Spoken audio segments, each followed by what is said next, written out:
পাক আল্লাহ তাআলা হযরত ফেরেশতা জিবরিল আমিনকে গাইড করালেন, ও জিবরিল যান আমার হাবিব নবীকে জান্নাত ঘুরে ঘুরে আমার হাবিব নবীকে জান্নাত জাহান্নামটা ঘুরিয়ে ঘুরিয়ে ঘুরিয়ে ঘুরিয়ে একটু দেখিয়ে দেন।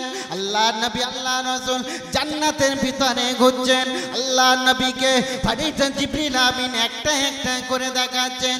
ও ইয়া রাসূলুল্লাহ ইয়া হাবিবাল্লাহ, এটা হলো জান্নাতুল খুলদ, এটা হলো উত্তম জান্নাত, জান্নাতুল ফিরদাউস। এমনি করে এক একটা জান্নাত দেখাচ্ছেন। ইয়া রাসূলুল্লাহ ইয়া হাবিবাল্লাহ, আপনার নামাজি উম্মতেরা এই জান্নাতে থাকবে, আপনার রোজাদার উম্মতেরা এই জান্নাতে থাকবে, আপনার সাকি উম্মতেরা এই জান্নাতে থাকবে।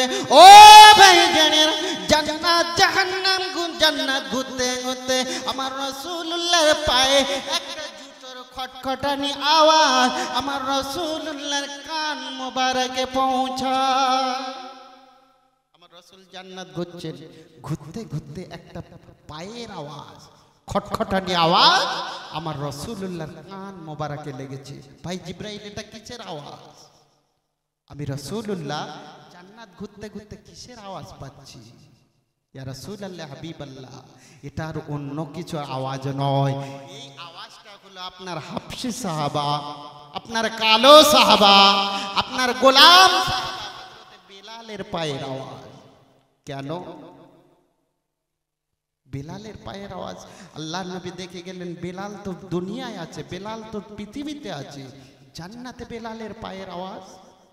ইয়া রাসূলুল্লাহ হাবিবাল্লাহ, আপনার বেলালকে আল্লাহ বড় ভালোবাসেন, বেলালের মর্তবাটা আল্লাহ পাকে এত দিয়েছেন যার কারণে বেলালের আওয়াজটা আপনি পাচ্ছেন।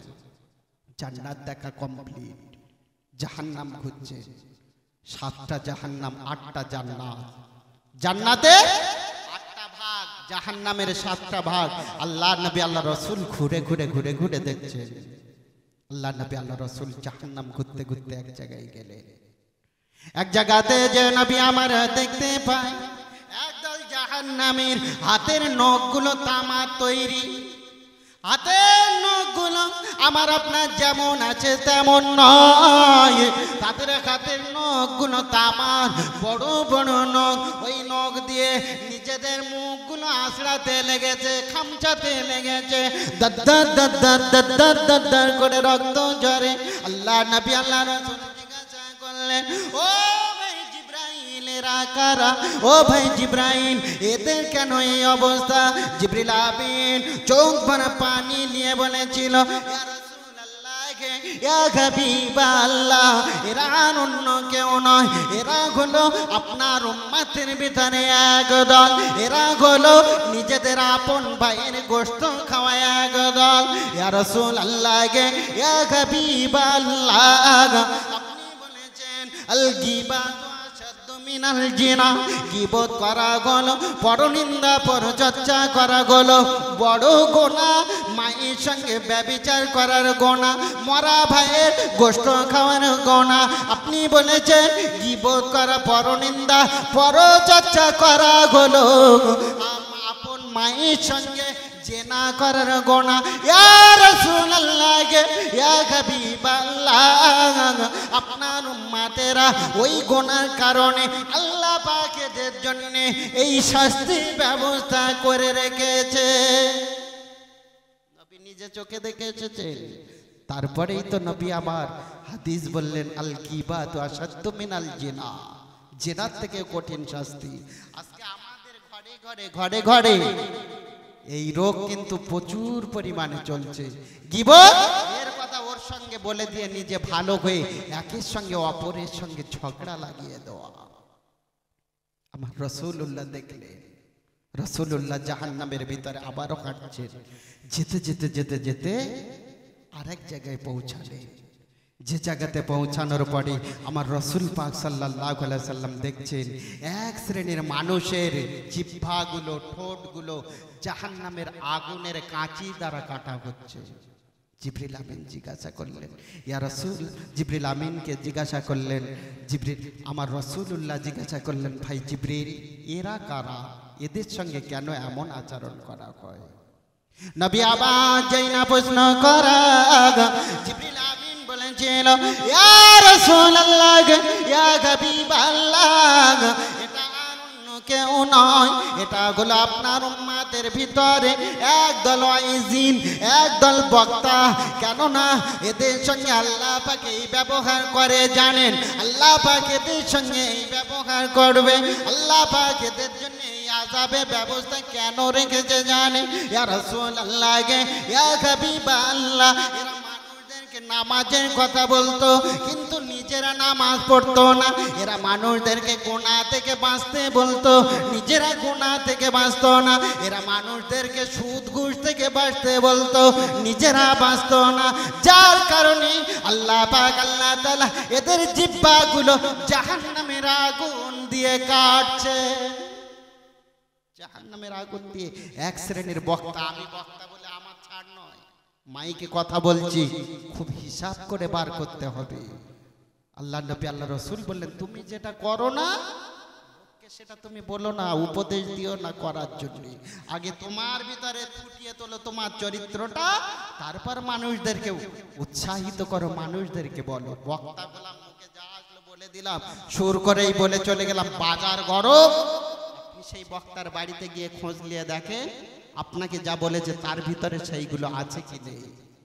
আজকে সমাজ রসাতলে চলে গেল এক শ্রেণীর বক্তাদের জন্য। সমাজ আজকে যারা জলসা কমিটি তারা মনে করে এমন হাস্য কৌতুকময় বক্তা আনতে হবে যে বক্তা আনলে পরে জায়গা দেওয়া যাবে না, লোক বলবে জানিস বক্তা একটা এনেছে জলসা, ও কি জলসা করলো, কিন্তু ওর থেকে ও কি শিখলো আর কি নিল ও নিজেই জানে না, পয়সা নিয়ে বাড়ি চলে গেল। ভাই উপকার তোমার কি হলো? আমার রাসূলুল্লাহ ওয়াজ করতেন, সাহাবায়ে কেরামেরা ওয়াজ করতেন, লোক লাগবে না জলসায়, চারটি মানুষ বসে থাকে, এই চারটি মানুষের ভিতরে দুজন যদি হেদায়েত হয় বক্তারও আখেরে লাভ হলো এবং যে জলসা কমিটি জলসা যারা দিল ওদেরও লাভ হলো। বিশাল দর্শক বিশাল শ্রোতা হয়ে কি লাভ? না, কোনো লাভ নেই। আমার রাসূলুল্লাহ যখন ওয়াজ করতেন কখনো কখনো দুজন সাহাবা, আমার রাসূলুল্লাহর শ্রোতা ছিল হযরত আবু বকর, আমার রাসূলুল্লাহ শ্রোতা ছিল হযরত ওমর ফারুক, আমার রাসূলুল্লাহর শ্রোতা ছিল হযরত সালমান ফারসি রাদিয়াল্লাহু আনহু। তারা প্রকৃত খাঁটি মুমিন মানুষ হয়েছে। কি করলেন সারা জীবন নবী আল্লাহ রাসূল? এবারে দেখলেন যে এক শ্রেণীর মানুষের জিহ্বাগুলো, ঠোঁটগুলো জাহান্নামের আগুনের কাছে দিয়ে কাটা হচ্ছে। আমার রাসূলুল্লাহ এর কারণটা শুনলেন, আমার নবী আবার চলতে লেগেছেন। যেতে যেতে যেতে যেতে দেখছেন একটা রক্ত আর পুজের সাগর, রক্ত আর পুজ। ওই জায়গাতে একজন মানুষ হাবুডুবু খায়, যা হোক করে সাঁতরে কিনারায় আসার চেষ্টা করে। আর একজন রক্ষী, ওই জায়গার যে রক্ষী ফারিস্তা আছে, একটা বড় পাথরের চাই নিক্ষেপ করে, আবার ঢেউয়ে অনেক দূর চলে যায়। আমার রাসূলুল্লাহ জিজ্ঞাসা করলেন, ভাই জিবরাইল এটা কি আর এর কেনই ভাই এমন অবস্থা? ইয়া রাসূলুল্লাহ গে ইয়া হাবিবাল্লাহ, এটা আর কেউ নয়, ইয়া রাসূলুল্লাহ গে ইয়া হাবিবাল্লাহ, আল্লাহ পাক আপনাকে আদি করে আল্লাহ পাক আপনাকে মুক্তির দিশারি করে পাঠিয়েছেন। আপনার উম্মত উম্মতানের জন্য আল্লাহ পাক কোরআনে আয়াত দিয়েছেন, হুররিমাত আলাইকুমুর রিবা, আল্লাহ পাক আপনার উম্মতের জন্য সুদকে হারাম করে দিয়েছেন। আপনার উম্মত উম্মতানেরা হারাম মতো মনে করে নিজেদের ইচ্ছায় সুদকে তো, যার কারণে আল্লাহ পাক এই পূজার রক্তের নহরকে এদের জন্য, পূজার রক্তের নহরকে এদের শাস্তি স্বরূপ করে রেখেছে। ও মায়েরা বোনেরা, আমার যুবক তরুণ নওজোয়ানেরা, পা দুটো ধরে বলে যায় আমি আপনি কিন্তু দুনিয়ায় কেউ থাকবো না। আমার আপনার দাদু, আমার আমার আপনার পর্দাদু সকলে চলে গেছে, ফিরে আসেন এমন কঠিন কঠিন গোনা থেকে, যে গোনা করার কারণে জাহান্নামে খোরাক আমাকে আপনাকে হতে না হয়। আমার রাসূলুল্লাহ হাবিবুল্লাহ জান্নাত জাহান্নাম ভ্রমণ করলেন, আল্লাহ পাকের দরবারে চলে এসেছেন। আল্লাহ পাকের দরবার থেকে বিদায় নিয়ে আমার হাবিব নবী ফিরে আসবেন। কোথায় আসবেন? দুনিয়াতে আসবেন। আল্লাহ পাক হাবিব নবীকে জিজ্ঞাসা করছেন, ইয়া রাসূলুল্লাহ, ইয়া হাবিবাল্লাহ, যেটা আর অন্য নবী আলাইহিস সালাম দের নসিবে হলো না, আমাকে দেখা। ইয়া রাসূলুল্লাহ, আপনি আমাকে দেখলেন, আমার জান্নাত জাহান্নাম সব কিছু আপনি দেখেছেন। ইয়া রাসূলুল্লাহ, ইয়া হাবিবাল্লাহ, আপনি খুশি না বেজার? আপনাকে এত কিছু দেখানো হলো, জান্নাত জাহান্নাম দেখলেন, আমাকে দেখলেন, যেটা আর অন্য কোন নবী আলাইহিস সালামেরা পায়নি। আপনি খুশি না ভারাক্রান্ত দুঃখিত মনে ফিরে যাবে? আমার রাসূলুল্লাহ হাবিবুল্লাহ উম্মতের দরদি নবী, শাফিউল মুজনাবিন, উম্মতের পাগল নবী, যে নবী ভূমিষ্ঠ হওয়ার পরেও সকল বাচ্চারা কান্নাকাটি করে, নবী বিড়বিড় করে বলছে, ইয়া হাবলি উম্মতি। যে নবী তায়েফে মার খেলেন, রক্তে নিজের গা শরীর রক্তে লালে লাল, নিজের পাটা আটকে গেছে, জুতোর সঙ্গে ছাড়াতে পারছেন না, সেই জায়গাতেও ইয়া হাবলি উম্মতি। নবী পাক সাল্লাল্লাহু আলাইহি ওয়াসাল্লাম ওফাতের সময় ইয়া হাবলি উম্মতি, নবী আমার মেরাজে গেলেন, ওই জায়গাতেও উম্মতের কথা চিন্তা করছেন। কোন নবী? ভুলেও সারা দিনে ওই নবীর উপরে 5 বার দরুদ পড়ার ফরজত সময় আমার আপনার নসিবে হয় না।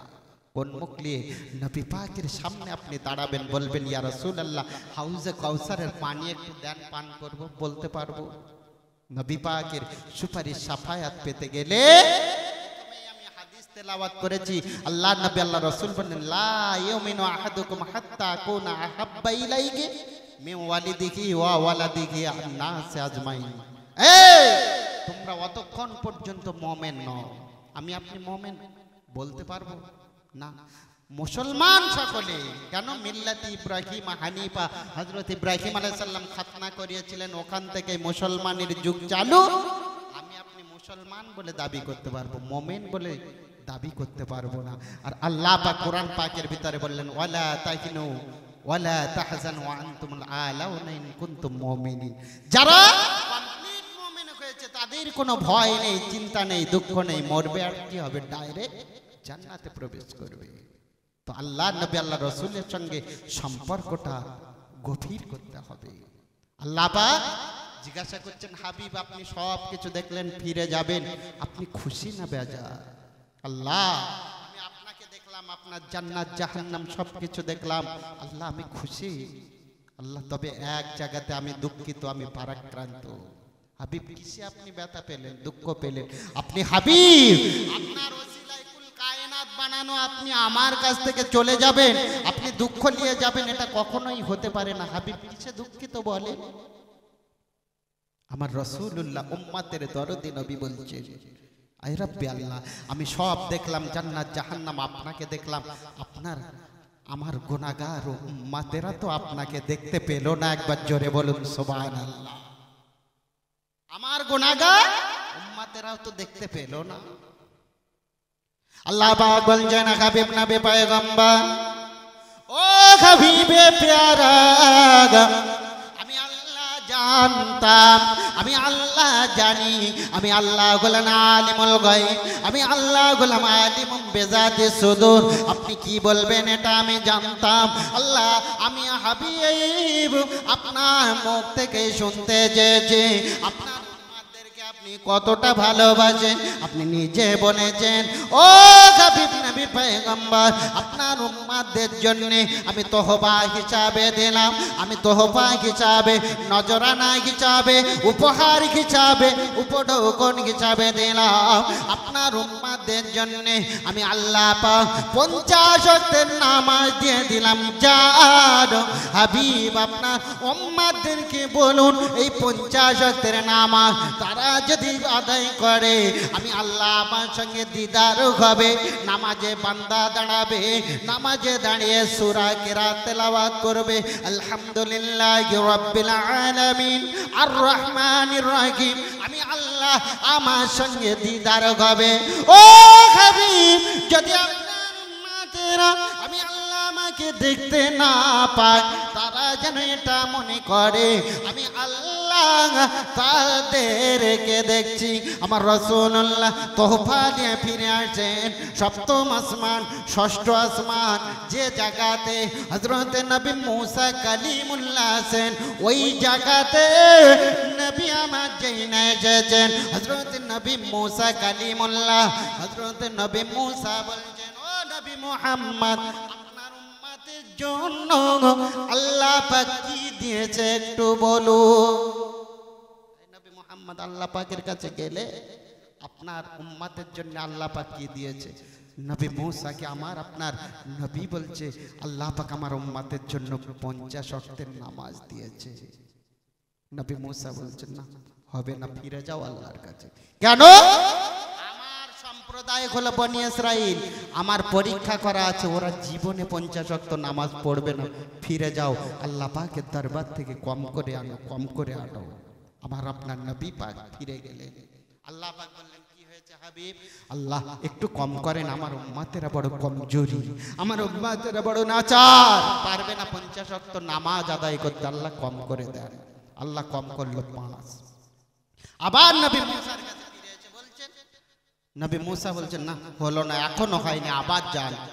আবার আল্লাহ পাকের দরবারে গেল, 5 ওয়াক্ত কমিয়ে নিয়ে চলে আসলো। আবার আল্লাহ পাকের দরবারে গেল, 5 ওয়াক্ত এরকম করতে করতে 45 ওয়াক্ত কম করে নিয়েছে। আল্লাহ পাক বলছে, হাবিব আমি আল্লাহ, আমার কথা এক, লেখা হয়ে গেছে উম্মতে মুহাম্মাদের জন্য 50 ওয়াক্ত নামাজ। হাবিব আপনার উম্মতেরা আদায় করবে 5, আমি আল্লাহ পাকের যা যা বদলা দেব 50। বলুন সুবহানাল্লাহ। নবী পাক সাল্লাল্লাহু আলাইহি সাল্লাম আমার আপনার জন্য নামাজ নিয়ে ফিরে আসলেন। এই মেরাজের রাতে আমি আপনি পেলাম নামাজ। আল্লাহ পাক বড় তোহফা, আল্লাহ পাক আমার আপনার জন্য বড় উপহার উপঢৌকন করে পাঠালেন নামাজকে। মুসলমান পড়ি না নামাজ, ওই নামাজের ধারে পাশে যাই না, যদিও জুমার দিনে যায় 2 রাকাত পড়েই পালাতে পারলে বাঁচি, কেউ বাঁচে ঈদের দিনে সবার আগে যে ওই 2 রাকাত পড়ি। আল্লাহ পাক কিন্তু আপনার রোজা করেছেন কিনা, হজ করেছেন কিনা, যাকাত দিয়েছেন কিনা, এই সমস্ত আগে আল্লাহ পাক কিন্তু হিসাব নেবেন নামাজের। নামাজের হিসাব আল্লাহ পাক সর্বপ্রথম জাহান্নামীদের কাছ থেকে নেবেন। কি জবাব দেবেন আল্লাহ পাকের দরবারে? আপনি কি বলবেন? আমার আপনার নবী পাক সাল্লাল্লাহু আলাইহি সাল্লাম মেরাজ থেকে ফিরে আসলেন। মেরাজ থেকে ফিরে আসার পরে নবী হাতিমে কাবা, যারা আল্লাহ পাকের খানায় কাবা তওয়াফ করেছে তারা জানে কাবা শরীফে একটা জায়গা আছে, যে জায়গাটাকে হাতিমে কাবা বলা হয়। ওই জায়গাতে নবী আমার মাথাটা হেঁট করে বসে আছেন।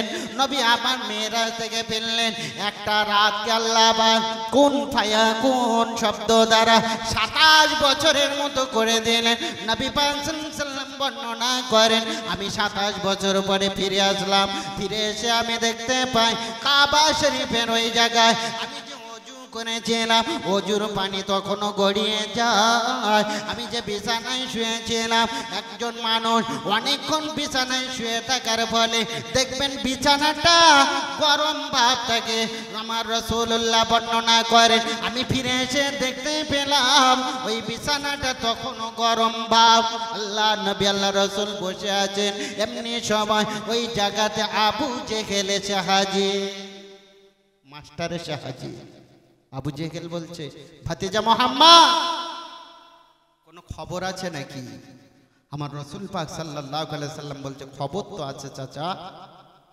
খবর হলো শোনে, গত রাত্রিতে আমি এই কাবা শরীফ থেকে নিয়ে মসজিদুল হারাম থেকে নিয়ে মসজিদুল আকসা, সেখানে 2 রাকাত তামাম নবীদের নিয়ে নামাজ আদায় করে ওই জায়গা থেকে চলে গিয়েছি আল্লাহ পাকের আরশে আজিম, জান্নাত জাহান্নাম দেখে একই রাত্রিতে আমি ফিরে এসেছি।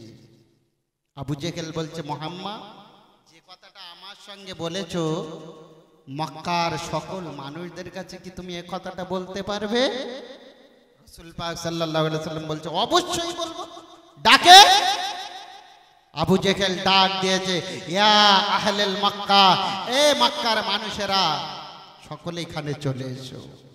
আবু জেহেল ডাক দিয়েছে বলে কথা, মক্কার বড় বড় উতবা সাহেবা, আবু সুফিয়ান, আবু লাহাব, যত বড় বড় তাবর নেতা আছে সকলে এসে হাজির হয়ে গেল। কি বলছো বলো, শুনেছো? মুহাম্মদ বলছে এক রাত্রেতে এখান থেকে কত দূরে বাইতুল মুকাদ্দাস, সেখানে যে নামাজ পড়ে ওখান থেকে সপ্তম আসমান পাড়ি দিয়ে জান্নাত জাহান্নাম দেখে আল্লাহর সঙ্গে দেখা করে তবেই ফিরে এসেছে। সকলে বলছে মুহাম্মদ তোমার থেকে বড় পাগল আর কেউ নেই, কেউ এত বড় পাগল নেই। ঠিক আছে তুমি গিয়েছো, ঠিক আছে, বলতে হবে বাইতুল মুকাদ্দাসের কটা সিঁড়ি, কটা জানালা, কটা দরজা যদি তুমি বলতে পারো তাহলে বিশ্বাস করবো, আমরা মেনে নেব তুমি মেরাজে গিয়েছিলে। আচ্ছা বলে, আমার রাসূল পাক সাল্লাল্লাহু আলাইহি ওয়াসাল্লাম গিয়েছেন একে তো রাত্রিবেলা, তাতে তো আমার রাসূল 2 রাকাত নামাজ পড়েছেন। কোন মানুষ যখন দেখতে যায়, বেড়াতে যায়, একটা ঘরে কেমন কোন দিকে দরজা জানালা আছে সবগুলো দেখে, কিন্তু আমার নবীর তো উদ্দেশ্য ওটা নয়।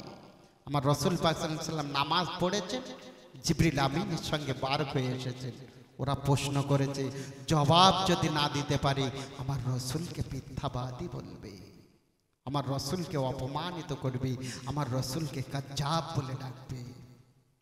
আমার রাসূলুল্লাহ গাবিমুল্লাহ কাবা শরীফের একটা পাশে গিয়ে দাঁড়িয়ে পড়েছেন, মাথাটা হেঁট করে আল্লাহ পাকের দরবারে বলতে লেগেছেন, আয় রব্বি আল্লাহ, আজকে যদি আমি ওদের প্রশ্নের জবাব না দিতে পারি, ও রব্বুল আলামিন আল্লাহ, মুহাম্মাদের বেটা, আপনার হাবিব আব্দুল্লাহর বেটা মুহাম্মদকে ওরা মিথ্যাবাদী বলবে, ওরা কাজ্জাব বলবে, ওরা তোহমত দেবে, আমাকে অপমান করবে।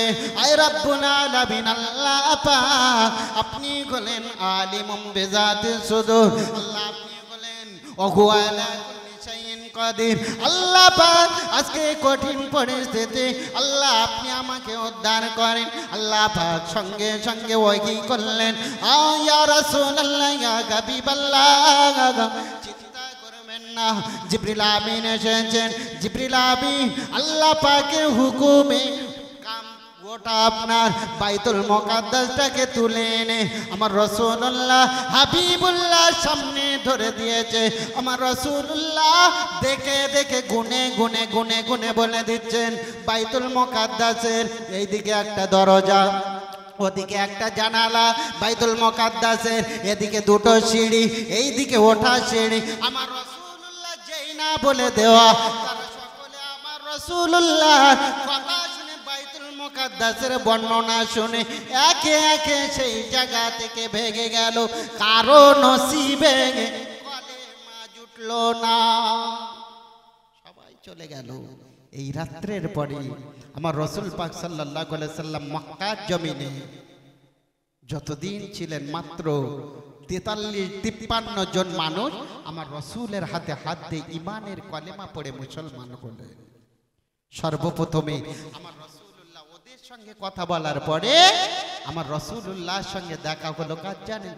হযরত সিদ্দিক আকবর আবু বকর সিদ্দিকের সঙ্গে। আবু বকর গেল রাত্রিতে, আমি এখান থেকে বাইতুল মুকাদ্দাস হয়ে সপ্তম আসমান পাড়ি দিয়ে সিদরাতুল মুনতাহা ওই জায়গাতে বাইতুল মামুর হয়ে আল্লাহ পাকের সঙ্গে দেখা করে আবার এই জায়গায় ফিরে এসেছি।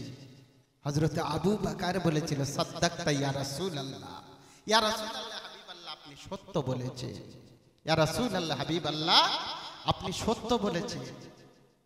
আমার রাসূল পাক বলছেন, আবু বকর তুমি কেমন করে মেনে নিলে কোনো প্রশ্ন ছাড়া?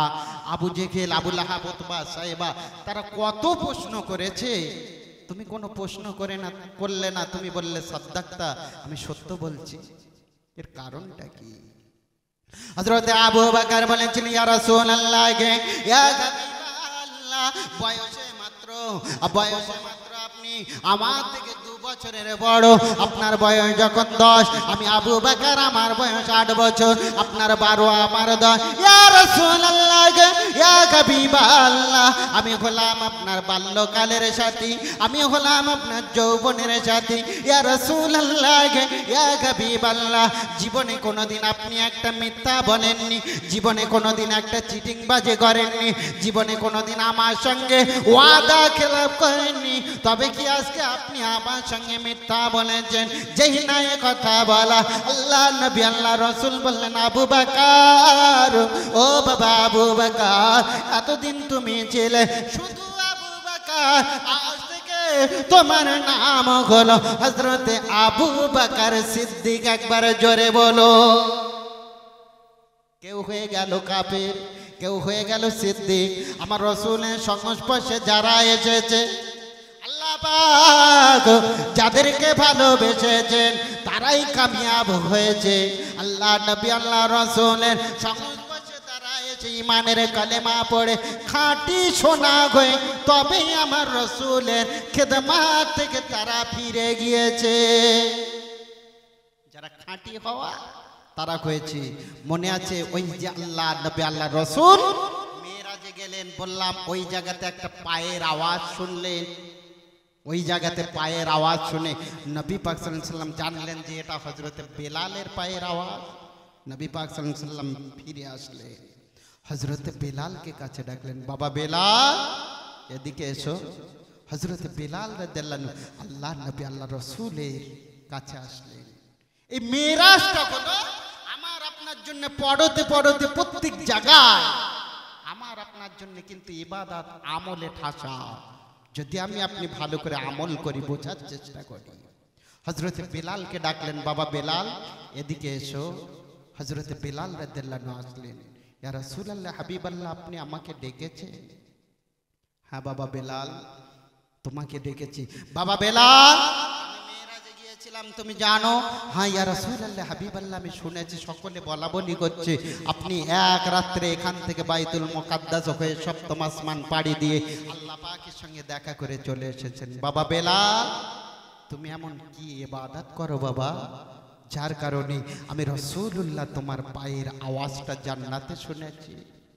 হযরতে বেলাল মাথাটা হেট করে আছে, ইয়া রাসূলুল্লাহ হাবিবাল্লাহ ইবাদত আমার তেমন কিছু নেই। বেলাল হযরতে বেলাল বলেছিল, ইয়া রাসূলুল্লাহ ইয়া হাবিবাল্লাহ ইবাদত বলতে আমাকে জানে। ইয়া রাসূলুল্লাহ ইয়া হাবিবাল্লাহ যখন আপনার মুখ থেকে হাদিস শুনলাম, আপনি বললেন লা ইউমিনু আহাদুকুম হাত্তা আকুনা আহাব্বা ইলাইহি মিন ওয়ালিদিহি ওয়া ওয়ালাদিহি আন-নাস আজমাইন। অতক্ষণ বান্দা মুমিন হতে পারবে না যতক্ষণ না পর্যন্ত তোমার টাকা পয়সা, বিবি বাচ্চা, ধন সম্পদের থেকে আমি রাসূলুল্লাহ তোমার কাছে প্রিয় হব, তোমার কাছে ভালোবাসার হব, তোমার অন্তর হব, তোমার দিলের থেকেও তোমার কাছে প্রিয় হব, অতক্ষণ মুমিন হতে পারবো না। ইয়া রাসূলুল্লাহ ইয়া হাবিবাল্লাহ জীবনের থেকেও আমি আপনাকে ভালোবাসি। ইয়া রাসূলুল্লাহ তার চেহারা তার নমুনা আপনি দেখেন। আমি বেলাল আমাকে আপনার হাতে কলেমা পড়ার জন্য, আপনাকে নবী বলার জন্য বিখ্যাত বেঈমান উমাইয়া আমাকে কত কষ্ট দিয়েছে। বিখ্যাত বেঈমান উমাইয়া মরুভূমির মরু প্রান্তরে আমাকে টেনে টেনে টেনে টেনে ক্ষান্ত হয়নি। আমি বেলাল আমার জিহ্বাতেও আরবের বড় বড় কাঁটাগুলো ফুটিয়ে দিয়েছে। আমি বেলাল তোতলা হয়ে গিয়েছি। ইয়া রাসূলুল্লাহ ইয়া হাবিবাল্লাহ আমি ভালো করে কথা পর্যন্ত বলতে পারি না। আল্লাহ নবী আল্লাহ রসুল বললেন, বাবা বেলাল আর কি আমল তুমি করো বলো। আল্লাহ নবীকে হযরত বেলাল বলেছিলেন, ইয়া রাসূলুল্লাহ ইয়া হাবিবাল্লাহ আর একটা ইবাদত আছে আপনার মুখ থেকে শুনেছি, আত-তুহুরু সাতরুল ঈমান, পবিত্রতা হলো ঈমানের অঙ্গ। আপনার যখনই শুনলাম আমি বেলাল সদা সর্বদা আমি ওযু অবস্থায় থাকি। আমার ওযুটা যেই না ছুট ছুটে যায়, আমি বেলাল দৌড়ে যে আবার ওযু করে আছি। ইয়া রাসূলুল্লাহ, এছাড়া আমার আর কোনো ইবাদত নেই। আজকের মুসলমান নিজে ভালো করে ওযু করতে পারে না, আবার বলে কি নবী তোমার ভালোবাসি। নবী যদি ভালোবাসতে ওযুটা অন্তত ভালো করে শিখতে। ওযু ব্যতীত নামাজ তোমার কবুল হবে না, ওযু ব্যতীত ইবাদত তোমার কবুল হবে না। তোমার ইবাদত গুলো তোমার মুখে নিক্ষেপ করে দেওয়া হবে। ওই দিন কিন্তু আমার আপনার সামনে পড়ে আছে। সমস্ত কিছু আমার আপনার শুদ্ধ হওয়া লাগবে। ওযু করছেন, ওযুটা শুদ্ধ করতে হবে। অনেক মানুষ আছে দেখবেন নামাজে যাচ্ছিল বেশ, এই যে পৌষ মাসের কনকনে ঠান্ডা পড়েছে নামাজ ছেড়ে দিয়েছে। বাবু যাও না কেন? কত মেহনতের কষ্টের নামাজ আমার রাসূল পাক সাল্লাল্লাহু আলাইহি ওয়াসাল্লাম মেরাজ থেকে দিয়ে এসেছে। কত কষ্টের নামাজ। এই নামাজকে প্রতিষ্ঠা করতে যে আমার রাসূলুল্লাহ দাঁত মোবারক হারালেন। এই নামাজকে প্রতিষ্ঠিত করতে যে আমার রাসূলুল্লাহর জন্মভূমি ছাড়তে হলো। আমার রাসূলুল্লাহ তামাম শরীর মোবারকে বসন্তের মতো দাগ হয়ে গেল পাথরের আঘাতে। কিসের জন্য? আমার রাসূল তো আমাকে আপনাকে বাঁচাতে যে নিজের সুখ ঐশ্বর্য সবকিছু ছাড়লে। নামাজ পড়ি না, মুসলমান বলে দাবি করি, নামাজ পড়ি না, আমি আপনি নিজেকে মুসলমান মুমিন বলে দাবি করি। কোন মুখ দিয়ে? ফিরবেন না, আপনি মরবেন না। আপনার আব্বা দাদুদের দিকে তাকিয়ে দেখেন, গোরস্থানের দিকে আপনি তাকান। আপনার পূর্বপুরুষেরা তারাও আপনার মতো রক্তের গরম, আপনার মতো তেজ, আপনার মতো টাকাওয়ালা, আপনার মতো সম্মানীয়, আপনার মতো জনবল ধনবল সবাই চলে গেছে, কেউ নেই। আপনি যে থাকবেন তার কি গ্যারান্টি? আপনি যে থাকবে তার কি গ্যারান্টি? আপনাকেও যেতে হবে। কি নিয়ে যাবে? ফিরে আসেন সমস্ত রকম হারামের বুকে লাথি মেরে আল্লাহ আল্লাহ রসুলকে চেনে সমস্ত রকম খারাপি থেকে ফিরে এসে নামাজ ধরে আল্লাহ আল্লাহ রসুলের মহব্বত ভালোবাসা নিজেদের দিলেতে জায়গা দেয়, তবেই কামিয়াব। আমার রাসূলুল্লাহ হাবিবুল্লাহ নিজের জীবদ্দশায় আমার রাসূলুল্লাহ মসজিদে নববীতে 17 ওয়াক্তের নামাজ নবী আমার ইমামতি করতে পারেননি। ওই 17 ওয়াক্তের ইমামতি করলেন হযরত সিদ্দিক আকবর আবু বকর সিদ্দিক রাদিয়াল্লাহু আনহু। আমার রাসূলুল্লাহ এতই অসুস্থ, আমার রাসূলুল্লাহ শরীরটা এত খারাপ, নবী আমার উঠতে পারেন না। আমার রাসূলুল্লাহ আম্মা জান হযরত আয়েশা কে ডাকলেন, ও বিবি আয়েশা, যাও যাও যাও মসজিদ নববীতে যে আমার জায়গায় দাঁড়িয়ে ইমামতি করার কথা তোমার আব্বাকে বলো। তোমার আব্বা ছাড়া এত বড় দায়িত্ব কেউ পালন করতে পারবে না। আল্লাহ নবী আল্লাহ রসুল যাই না বললেন, আম্মা জান আয়েশা বলেছেন, ইয়া রাসূলুল্লাহ কে ইয়া হাবিবাল্লাহ, এ গুরু দায়িত্ব আপনি আমার আব্বাকে দেবেন না। এ গুরু দায়িত্ব আমার আব্বা হলো নরম দিলের মানুষ, আমার আব্বা হলো কোমল দিলের মানুষ। আমার আব্বা যখন আপনার নামাজের মুসাল্লায় ইমামতির জায়গায় দাঁড়াবে, আপনার কথা মনে পড়ে আমার আব্বা আবু বকর কাঁদবে, ইয়া রাসূলুল্লাহ ইয়া হাবিবাল্লাহ, ইমামতির দায়িত্বটা আপনার সাহাবা হযরতে ওমরকে দেন। ইয়া রাসূলুল্লাহ, আমার আব্বা হলো কোমল দিলের মানুষ, নরম দিলের মানুষ, আমার আব্বা ওই দায়িত্ব নিতে পারবে না। ইয়া রাসূলুল্লাহ, এই দায়িত্বটা আপনার সাহাবা হযরতে ওমরকে দেন, ওমর ঠিকই আদায় করবে, ওমর করবে। আল্লাহ নবী আল্লাহ রাসূল বললেন, আয়েশা আমি যেটা বলেছি সেটাই তুমি করো। আয়েশা, এই দায়িত্বটা তোমার আব্বাকেই করতে হবে। আমার রাসূলুল্লাহ এত অসুস্থ, মসজিদে যাওয়ার ক্ষমতা নেই। 17 ওয়াক্তের নামাজ ইমামতি করলেন হযরত আবু বকর সিদ্দিক রাদিয়াল্লাহু আনহু।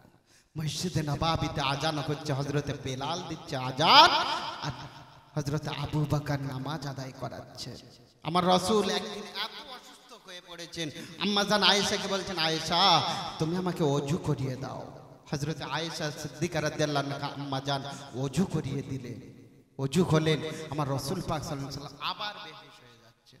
যতবার ওঠেন আবার বেহুশ হয়ে যায়। সে নবী আমার কত কষ্ট করলেন আমার আপনার জন্য, নামাজ এক ওয়াক্ত ছাড়েন না, মসজিদে যাবেন না তো কি, মসজিদে যেতে পাচ্ছেন না তো কি, নামাজ আদায় করছেন।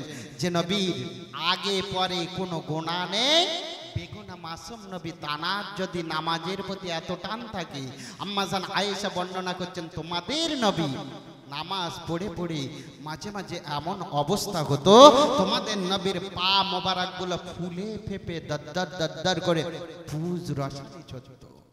আমি আপনি কোথায় কোথায়?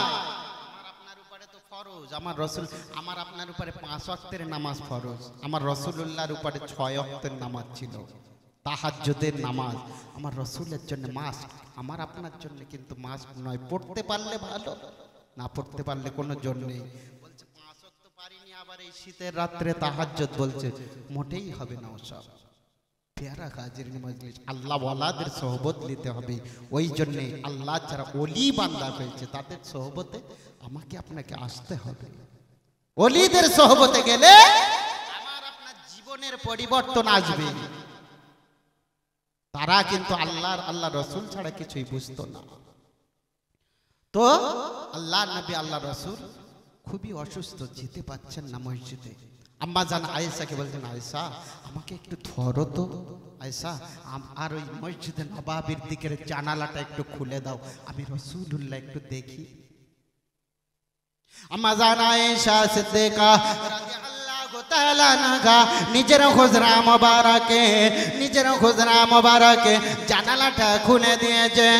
ও ভাই জানেরা, নবী আমার আল্লাহ নবী আল্লাহ রসুল মসজিদে নববীতে সাহাবাদের অবস্থা দেখে ঝরঝর করে কাঁদে।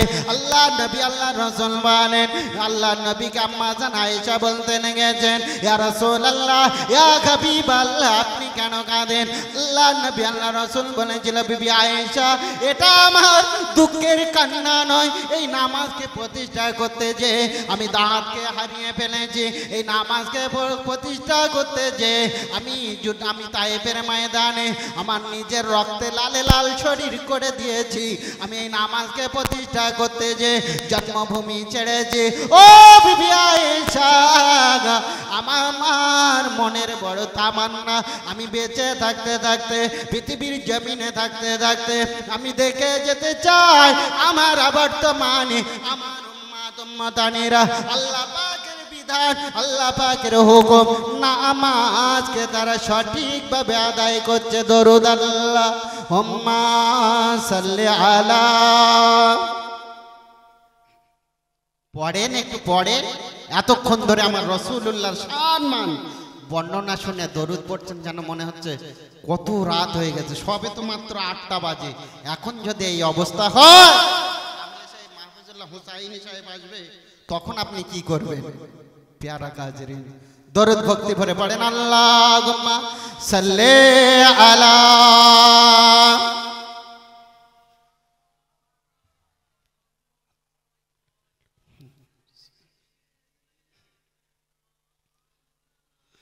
কাদে উম্মত কাদে মুমিন আর কাদে মুমিনা, কাদে উম্মত কাদে মুমিন আর কাদে মুমিনা, খালি ভুবন রহিল পড়ে আর নবী এলো না, আসবে না নবী আর ভুবনে, হবে না দেখা এই জীবনে, দেখা দিও ও নবী হাশরের দিনে। কাঁদে উম্মত কাঁদে মুমিন আর কাঁদে মুমিনা, আল্লাহুম্মা সাল্লি আলা। প্যারা হাজিরিন মজলিস যাই বাহু সংক্ষিপ্ত করলাম, ইতি বিক্ষিপ্ত যা কিছু আলোচনা করেছি সকলে ছোট ভাই হিসাবে ক্ষমা করবেন, সকলে আমার জন্য দোয়া করবেন। বিদায় নিলাম, আমল সকলে করার চেষ্টা করবেন। আপনাদের জন্য দোয়া করি আল্লাহ আমার জাত আমার কওমকে হেফাজত করুক। আল্লাহ পাক সকলকে নেক আমল আমালান সালেহান জিন্দেগি করার তৌফিক দান করুক। এখন আপনাদের সম্মুখে আপনাদের গ্রামের সুনামধন্য ইমাম আমার